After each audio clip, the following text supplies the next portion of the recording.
Hello, everyone. I'm sorry that I can't make it to class today, but the weather reports and travel from Mystic, I think, are going to keep me close to home.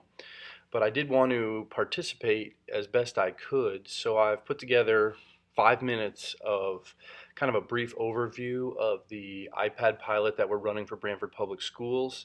So I want to do three things: give you a quick, brief overview, share with you some of the lessons learned from our pilot, which is about 6 months in right now, and some thoughts for class today. So let me jump right in.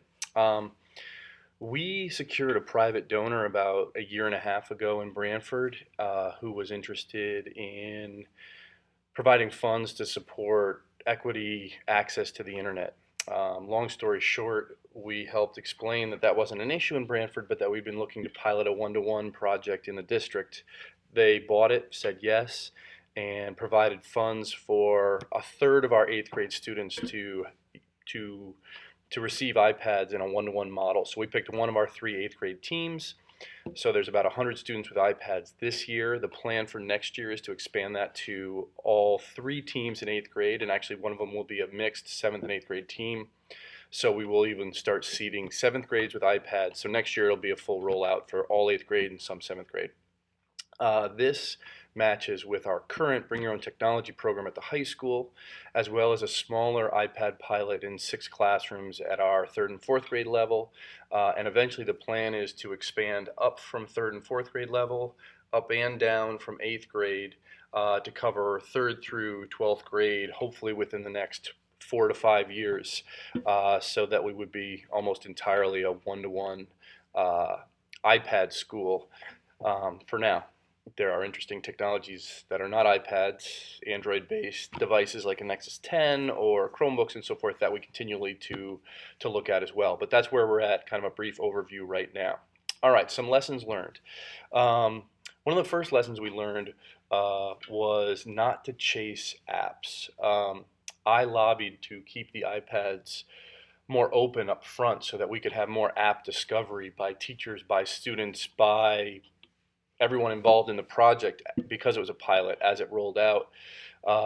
We quickly realized that there are some great advantages to that, but there are some disadvantages.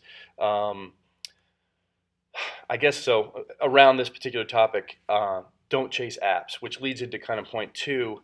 We've eventually coalesced around three main apps that we've built across all the subject areas that have worked really well. We happen to coalesce around Google Apps as our particular productivity tool, Edmodo, which is really our management and communication tool, and Notability, which has become our note-taking app of choice, but also not just note-taking, but it also provides us with some wonderful management of resources for students, which we've seen great benefits of them being able to organize their work and come prepared more. So instead of chasing apps, we've really coalesced around those three. We use a lot of different apps depending on the subject, especially in science, with different tool-based apps. But again, those three, Google Apps, Edmodo, Notability, if we had hit those harder up front and not chased around as much, I think it would have been more streamlined up front. So that's number one. Number two is get parents involved early and often, which we did, but we especially needed to pay more attention to, I'm going to call it the 10%. The 10% of students who have poorer attendance, the 10% of students who typically have a hard time getting homework completed regularly, the 10% of the students that are typically off task in class or more of a behavior issue.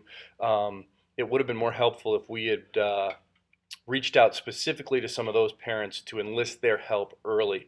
We did hold parent meetings, many of them I did personally call any parent who did not show up to one of those meetings and so forth. But second main takeaway was get the people who will potentially have the greatest issues with iPads on board early. We've actually had part of the parents and students in that 10% who are struggling use the iPads as an excuse as to why their child or son, daughter is not doing better in school when we have a documented history of 4 years of middle school of being unsuccessful. Now all of a sudden it's an iPad issue. So we are addressing that. Third takeaway, lesson learned, is identify curriculum goals by subject area.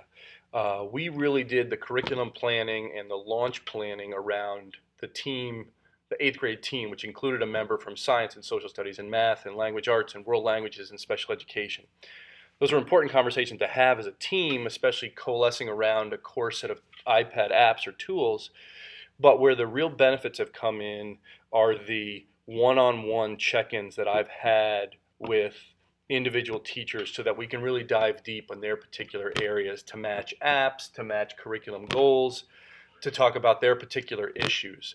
So the takeaway for me has been planning as a team is wonderful and sharing some of that information, but make sure you take time to specifically touch base with and the needs of individual teachers or groups of teachers around a particular subject area with particular similar management issues, whether it's classroom or app management or content management or instructional items that they want to get done.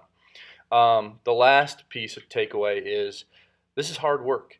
I had an eighth grade teacher say this to our superintendent yesterday. She said, "This has been really hard work for me. This has been really hard work for our team, and this has been a really hard work for the eighth grade students that have asked to do this. They were working far harder than their eighth grade counterparts who don't have access to iPads." But she also said, we have to continue to be patient because the time we lost the first month or two of school as we got used to these has been made up for time and time again over the benefits that they're seeing for time, for management, for learning, for instructional access with the iPad. So I was excited to hear that. So those are kind of the lessons learned for us. I'm now at 7 minutes, so I'll make this quick. Thoughts for your exploration today. Edmodo has been great. It's web-based, but it also has an iPad app. We chose that over other Apple-specific things like iTunes U for management of courses and so forth. We think it's more flexible. It doesn't necessarily lock us into the Apple silo, so we went with that, and students can access that information whether their iPad is with them or not. Google Apps for productivity. The Google Apps native iOS apps that Google first put out a year or so or two ago were kind of dogs with fleas.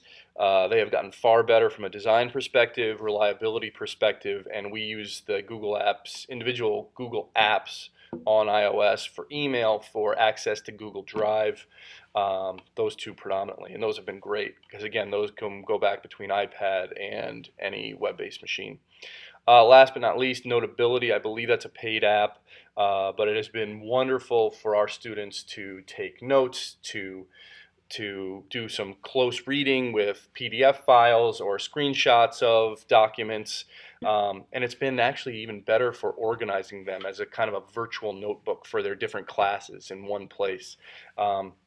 We thought about Evernote, and I'm still a fan of Evernote, but that could be another one you explore as well. So a possibility. So anyway, I'm over my time. Sorry I can't be with you. I hope you have a great class, and I'll see you online this week. Take care.